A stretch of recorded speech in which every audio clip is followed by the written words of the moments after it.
प्रणाम है आप सभी का और स्वागत है आपका हमारे चैनल आत्म से अध्यात्म की ओर में। आज हम इस वीडियो के माध्यम से जानेंगे प्रथम स्कंद के 15वें अध्याय के विषय में। सतगुरु सतनाम आदि माता अलख निरंजन हो बहु वांछित फल दुहग भंजन। ओम श्री गणेशाय नमः। अथ पंचदशो अध्याय। शीर्षक कृष्ण विरह व्यथित पांडवों का परीक्षित को राज्य देकर स्वर्ग सिधारना। आइए अब कथा का आरंभ करते हैं।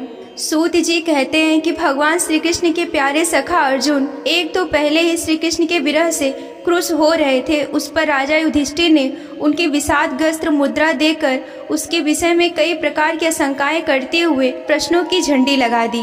शोक से अर्जुन का मुख और हृदय कमल सा सूख गया था, चेहरा फीका पड़ गया था। वे उन्हीं भगवान श्री कृष्ण के ध्यान में ऐसे डूब रहे थे कि बड़े भाई के प्रश्नों का उत्तर भी ना दे सके। श्री कृष्ण की आंखों से ओझल हो जाने के कारण वे बड़े प्रेम जनित उत्कंठा से परवश हो रहे थे। रथ हाँकने टहलने आदि के समय भगवान ने उनके साथ जो मित्रता और प्रेम भरे व्यवहार किए थे उनकी याद पर याद आ रही थी। बड़े कष्ट से उन्होंने अपने शोक का वेग रोका, हाथों से नेत्रों से आंसू पोंछे, फिर रूधे हुए गले से अपने बड़े भाई महाराज युधिष्ठिर से कहा। अर्जुन बोले कि महाराज, मेरे ममेरे भाई अथवा अत्यंत घनिष्ठ मित्र का रूप धारण करके कृष्ण ने मुझे ठग लिया। मेरे जिस प्रबल पराक्रम से बड़े बड़े देवता भी आश्चर्य में डूब जाते थे उसे श्री कृष्ण ने मुझसे छीन लिया। जैसे यह शरीर प्राण से रहित होने पर मृतक कहलाता है, वैसे ही उनके क्षण भर के वियोग से यह संसार अप्रिय से दिखने लगता है। उनके आश्रय से द्रौपदी स्वयं भी राजा द्रौपदी के घर आए हुए राजाओं का तेज मैंने हरण कर लिया।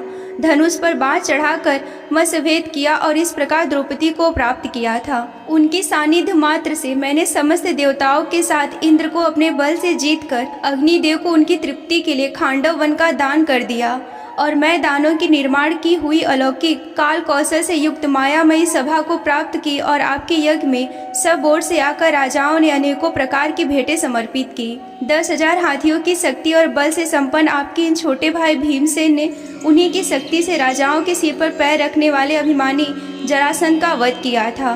तदंतर उन्हीं भगवान ने उन बहुत से राजाओं को मुक्त किया जिन्होंने जरासंध से महाभैरव यज्ञ में बलि चढ़ाने के लिए बंदी बना रखा था।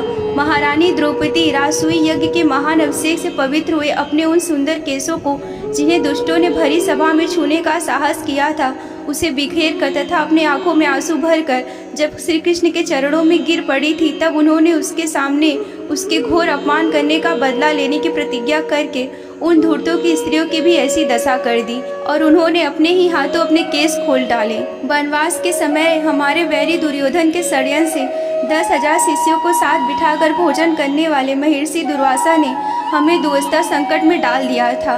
उस समय उन्होंने द्रौपदी के पात्र में बची हुई साग की एक पत्ती का ही भोग लगाकर हमारी रक्षा की। उनके ऐसा करते ही नदी में स्नान करते हुए मुनि मंडली को ऐसा प्रतीत हुआ कि मानो उनकी तो बात ही क्या सारी त्रिलोकी ही तृप्त हो गई है। उनके प्रताप से मैंने युद्ध में पार्वती सहित भगवान शंकर को भी आश्चर्य में डाल दिया था तथा उन्होंने मुझे अपना पशुपत नामक अस्त्र भी दिया। साथ ही दूसरे लोकपालों ने भी प्रसन्न होकर अपने अपने अस्त्र मुझे दिए और तो क्या उनकी कृपा से मैं इसी शरीर से स्वर्ग में गया था और देवराज इंद्र की सभा में उनके बराबर आधे का आसन पर बैठने का सम्मान भी मैंने प्राप्त किया। उनके आग्रह से ही मैं स्वर्ग में कुछ दिनों तक रहा। तब इंद्र के साथ समस्त देवताओं ने मेरी इन्हीं गांडीव धारण करने वाली भुजाओं का निवात कवच आदि दैत्यों को मारने के लिए आश्रय भी लिया। महाराज, यह सब जिनकी महती कृपा का फल था उन्हीं पुरुषोत्तम भगवान श्री कृष्ण ने आज मुझे ठग लिया। महाराज, कौरवों की सेना भीष्म, द्रोण आदि अजय महामत्स्यों से पूर्ण अपार समुद्र के समान दुअस्तर थी, परंतु उनका आश्रय ग्रहण करके अकेले ही रथ पर सवार होकर मैं उसको पार कर गया। उन्हीं के सहायता से आपको याद होगा कि मैंने शत्रुओं से राजा विराट का सारा गोधन वापस ही ले लिया था। साथ ही उनके सिरों पर से चमकते हुए मणिमय मुकुट तथा अंगों से अलंकार ही छीन लिया था। भाई जी, कौरवों की सेना भीष्म, कर्ण, द्रोण, शल्य और बड़े बड़े राजाओं और क्षत्रिय वीरों के रथों से शोभायमान थी। उनके सामने मेरे आगे आगे चलकर वे अपनी दृष्टि से ही उन महारथी युद्धपतियों की आयु, मन, उत्साह और बल को छीन लिया करते थे। द्रोणाचार्य, भीष्म, कर्ण, भूरिश्रवा, सुशर्मा, शैल, जयद्रथ आदि वीरों ने मुझ पर अपने कई प्रकार से न चुकने वाले अस्त्र चलाए थे, परंतु जैसे हिरण्यकश्यप आदि दैत्यों के अस्त्र शस्त्र भगवत प्रहलाद को स्पर्श भी नहीं कर सकते थे, वैसे ही उनके शस्त्र शास्त्र मुझे छू भी नहीं सके। यहीं पर श्री कृष्ण के भुजदंडों की छत्र छाया में रहने का ही प्रभाव था। श्रेष्ठ पुरुष संसार से मुक्त होने के लिए जिनके चरण कमलों का सेवन करते हैं, अपने आप को दे डालने वाले उन भगवान को मुझ दुर्बुद्धि ने सारथी तक बना डाला। जिस समय मेरे घोड़े थक गए थे और मैं रथ से उतरकर पृथ्वी पर खड़ा था, उस समय बड़े बड़े महारथी शत्रु भी मुझ पर प्रहार कर न सके, क्योंकि श्री कृष्ण के प्रभाव से उनकी बुद्धि मारी गई थी। महाराज माधव के उन्मुक्त और मधुर मुस्कान से युक्त विनोद भरे एवं हृदय स्पर्शी वचन और उनका मुझे पार्थ कहना, अर्जुन कहना, सखा कहना, कुरुनंदन कहना आदि कहकर पुकारना मुझे याद आने पर मेरे हृदय को उथल पुथल मचा देते हैं। सोने, बैठने, टहलने और अपने संबंध में बड़ी बड़ी बातें करने तथा भोजन आदि करने में हम प्रायः एक साथ रहा करते थे। किसी किसी दिन मैं व्यंग से उन्हें कह बैठता था कि मित्र, तुम तो बड़े सत्यवादी हो। उस समय भी वे महापुरुष अपने महानुभावता के कारण जैसे अपने मित्र का, पिता अपने पुत्र का अपराध सह लेता है, उसी प्रकार मुझ दुर्बुद्धि के अपराधों को सह लिया करते थे। महाराज, जो मेरे सखा प्रिय मित्र नहीं वो मेरे हृदय ही थे, उन्हें पुरुषोत्तम भगवान से मैं रहित हो गया हूँ। भगवान की पत्नियों को द्वारका से अपने साथ ला रहा था, परंतु मार्ग में दुष्ट गोपों ने मुझे एक अबला की भांति हरा दिया और मैं उनकी रक्षा नहीं कर सका। वही मेरा गांडीव धनुष है और वे ही मेरा बाण है, वही रथ है, वही घोड़े हैं और वही मैं रथी अर्जुन हूँ, जिसके सामने बड़े बड़े राजा लोग सिर झुकाया करते थे। श्री कृष्ण के बिना ये सब एक ही क्षण में नहों के समान सार शून्य हो गए थे। ठीक उसी तरह जैसे भस्म में डाली हुई आहुति, कपट भरी सेवा और उसर में बोया हुआ बीज व्यर्थ हो जाता है। राजन, आपने द्वारिकावासी और अपने सूर्योदय संबंधियों की बात पूछी है। वे ब्राह्मणों के साव वश मोहग्रस्त होकर और वारुणी मधुरा के पान से मंदोक्त होकर अपरिचितों के भांति आपस में ही एक दूसरे से भिड़ गए और घूसों से मार पीट करके सबके सब नष्ट हो गए। उनमें से केवल 4-5 लोग ही बचे हैं। वास्तव में यह सर्वशक्तिवान भगवान की ही लीला है कि संसार के प्राणी परस्पर एक दूसरे का पालन पोषण भी करते हैं और एक दूसरे को मार भी डालते हैं। राजन, जिस प्रकार जलचरों में बड़े जंतु छोटों और बलवान दुर्बलों एवं बड़े और बलवान भी परस्पर एक दूसरे को ही खा जाते हैं, उसी प्रकार अतिशय बली और बड़े यदुवंशियों के द्वारा भगवान ने दूसरे राजाओं का संहार कराया। तत्पश्चात यदुवंशियों के द्वारा ही एक से दूसरे यदुवंशियों का नाश कराकर पूर्ण रूप से पृथ्वी का भार उतार दिया। भगवान श्री कृष्ण ने मुझे जो शिक्षाएं दी थी, वे देश, काल और प्रयोजन के अनुरूप हृदय को ताप देने वाली शक्ति थी। स्मरण आते ही वे हमारे चित्त का हरण कर लेती हैं। सूत जी कहते हैं कि इस प्रकार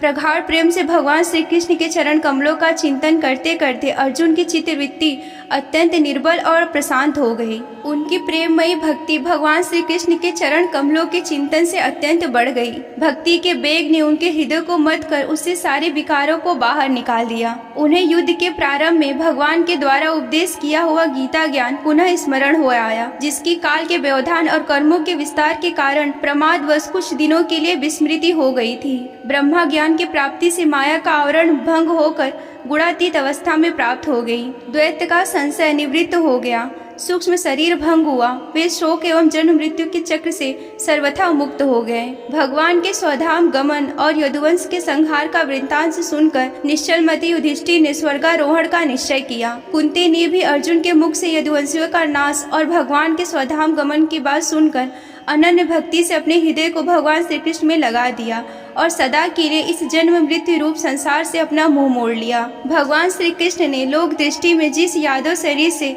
पृथ्वी का भार उतारा था, उसका परित्याग कर दिया था, जैसे कांटे से कांटा निकाल कर फिर दोनों को फेंक दे। भगवान की दृष्टि में दोनों ही समान थे। जैसे वे नटके के समान मत्स्य आदि रूप धारण करते हैं और फिर उनका त्याग कर दिया करते हैं, वैसे ही उन्होंने इस यादव शरीर से पृथ्वी का भार दूर किया था और फिर उसे त्याग कर दिया।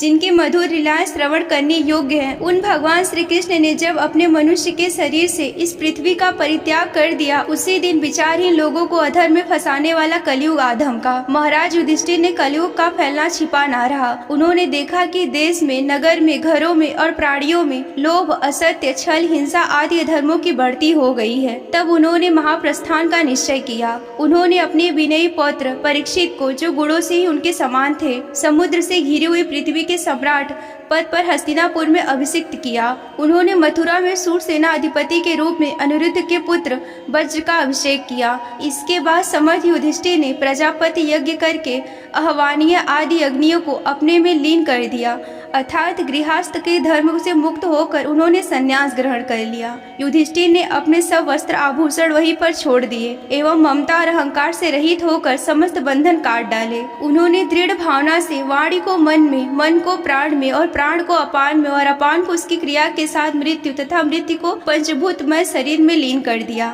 इस प्रकार शरीर को मृत्यु रूप अनुभव करके उन्होंने अपने त्रिगुण में मिला दिया। त्रिगुण को ही मूल प्रकृति में सर्वाकरण रूपा, प्रकृति को आत्मा में और आत्मा को अविनाशी ब्रह्मा में विलीन कर दिया। उन्हें यह अनुभव होने लगा कि यह संपूर्ण दृश्य प्रपंच ब्रह्मा स्वरूप है। इसके पश्चात उन्होंने शरीर पर चीर वस्त्र धारण कर लिया, अन्य जल का त्याग करके मौन ले लिया और केस खोलकर बिखेर लिए। वे अपने रूप को ऐसा दिखाने लगे जैसे कोई जड़, उन्मत्त और पिशाच जैसा हो। फिर वो बिना किसी का बाट जोहे, बहेरे बिना, किसी से बात किए बिना और किसी का बात सुने बिना वे घर से निकल पड़े।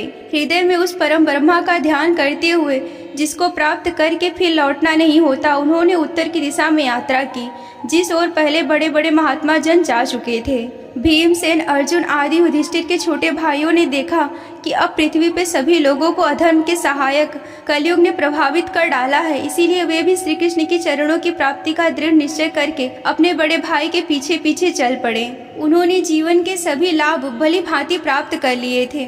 इसीलिए यह निश्चय करके कि भगवान श्री कृष्ण के चरण कमल में ही हमारे परम पुरुषार्थ है, उन्होंने उन्हें हृदय में धारण किया। पांडवों के हृदय में भगवान श्री कृष्ण के चरण कमलों के ध्यान से भक्ति भाव उमड़ आया। उनकी बुद्धि सर्वथा शुद्ध हो गई। भगवान श्री कृष्ण के उस सर्वोत्कृष्ट स्वरूप में अनन्य भाव से स्थिर हो गए, जिसमें निष्पाप पुरुष ही स्थिर हो पाते हैं। फलतः उन्होंने अपने विशुद्ध अंतःकरण से स्वयं ही वह गति प्राप्त की जो विशाल शक्त दुष्ट मनुष्य को भी कभी प्राप्त नहीं हो सकती। संयमी और श्री कृष्ण के प्रेम वेश में मुग्ध भगवानमय विदुर जी ने भी अपने शरीर का प्रभास क्षेत्र में त्याग कर दिया। उस समय उन्हें लेने आए हुए पितरों के साथ वे लोग को चले गए। द्रौपदी ने देखा कि अब पांडव लोग निरपेक्ष हो गए हैं। तब उन्होंने अनन्य प्रेम भाव से भगवान श्री कृष्ण का चिंतन करके उन्हें प्राप्त हो गई। भगवान के प्यारे भक्त पांडवों के महाप्रयाग की इस परम पवित्र और मंगलमयी कथा का जो पुरुष श्रद्धा से सुनता है, वह निश्चय ही भगवान की भक्ति और मोक्ष को प्राप्त करता है। यहीं पर श्रीमद् भागवत पुराण के प्रथम स्कंद का 15वां अध्याय समाप्त होता है। अगर आप श्रीमद् भागवत पुराण की कथा में रुचि रखते हैं और उसका यूं ही विस्तार पूर्वक वर्णन सुनना चाहते हैं, तो हमारे चैनल आत्म से अध्यात्म की ओर को सब्सक्राइब कर लें। आज के वीडियो में बस इतना ही। मिलते हैं अगले वीडियो में। तब तक के लिए आप सभी को जय आदि शक्ति भोलेनाथ जी। हर हर महादेव।